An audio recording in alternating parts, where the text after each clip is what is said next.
তো আজকে আমরা খাবো নন্দী সুইটসের দই বড়া। তো চলো গাইস, দই বড়াটা টেস্ট করে দেখি যে কেমন খেতে। এই দই বড়াটা কিন্তু 60 টাকা নিয়েছে। আর এই দইটার টোটাল 5 পিস। আর দইটা কিন্তু ভরে ভরে দিয়েছে দইটা, এর সাথে কিন্তু অল্প ঝুড়ি ভাজাও দিয়েছে। তো চলো টেস্ট করে দেখি যে দই বড়াটা কেমন খেতে। সবার আগে দই বড়ার প্যাকেটটা খুলি আর দই বড়াটা প্লেটে ঢালি। দই বড়ার লুকটা কিন্তু ব্যাপক লাগছিল। তো চলো গাইস টেস্ট করে দেখি কেমন খেতে। দেখো গাইস কত বড় বড় বড়াগুলো, আর দেখো দইটা কতটা দিয়েছে। আর মশলাদার দই, আর তার সাথে রসালো দই বড়া। আর বড়াগুলো কিন্তু খুব সফট আর নরম আর জুসি।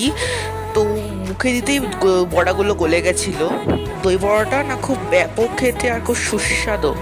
আর দইটাও কিন্তু মশলাদার, মানে টক ঝাল মিষ্টি টাইপের। কি নন্দী সুইটস থেকে দই বড়া খেয়েছো? যদি খেয়ে থাকো তাহলে কমেন্টে অবশ্যই জানো। আমি কিন্তু পুরো ছিটে ফুটে খেয়েছি। আর যেটা দই বড়াটা কিন্তু 60 টাকা নিয়েছে, 5 পিস ছিল আর অনেকটা দই ছিল। মানে মা দুটো খেয়েছে আর আমি তিনটে খেয়েছি। খেয়ে কিন্তু পোষায়নি। এক প্লেট খেয়ে পুরো পেটটা ভরে ছিটে ফুটে খেয়েছি। কি টেস্টি খেতে। তোমরা যদি খেয়ে থাকো কমেন্টে অবশ্যই জানাবে। তো আজকের মতো এটুকু, টাটা।